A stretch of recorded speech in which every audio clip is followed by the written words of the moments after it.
মুন্সিগঞ্জ সদর উপজেলার বজ্রযোগিনী ইউনিয়নের বজ্রযোগিনী জেকে উচ্চ বিদ্যালয়ের প্রাক্তন ছাত্র ও অভিভাবক ফোরামের আয়োজনে মেধাবী ছাত্রছাত্রীদের বৃত্তি প্রদান করা হয়েছে। পাশাপাশি বিদ্যালয়ের বিভিন্ন কক্ষে ওয়াটার পিউরিফিকেশন প্রকল্প স্থাপন করা হয়। স্থানীয় সূত্র জানায়, 1996 সালে প্রাক্তন ছাত্র ও অভিভাবক ফোরাম শুরুর পর থেকে প্রায় 26 বছর ধারাবাহিকভাবে সংগঠনটি বিভিন্ন উন্নয়নমূলক কাজ করে আসছে। এরই ধারাবাহিকতায় প্রতি বছরের মতো এবারও 240 জন মেধাবী ও দরিদ্র শিক্ষার্থীকে বৃত্তি প্রদান করা হয়।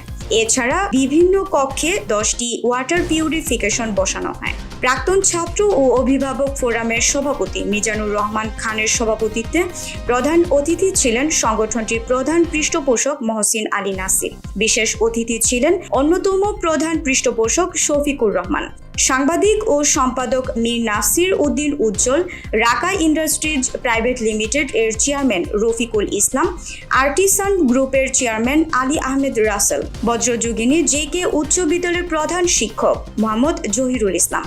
প্রধান আলোচক ছিলেন প্রাক্তন ছাত্র ও অভিভাবক ফোরামের প্রতিষ্ঠাতা সাধারণ সম্পাদক আজাদ রহমান তুহিন। বিশেষ আলোচক ছিলেন প্রাক্তন ছাত্র ও অভিভাবক ফোরামের সাধারণ সম্পাদক ওয়ালি উল্লাহ মুন্সি।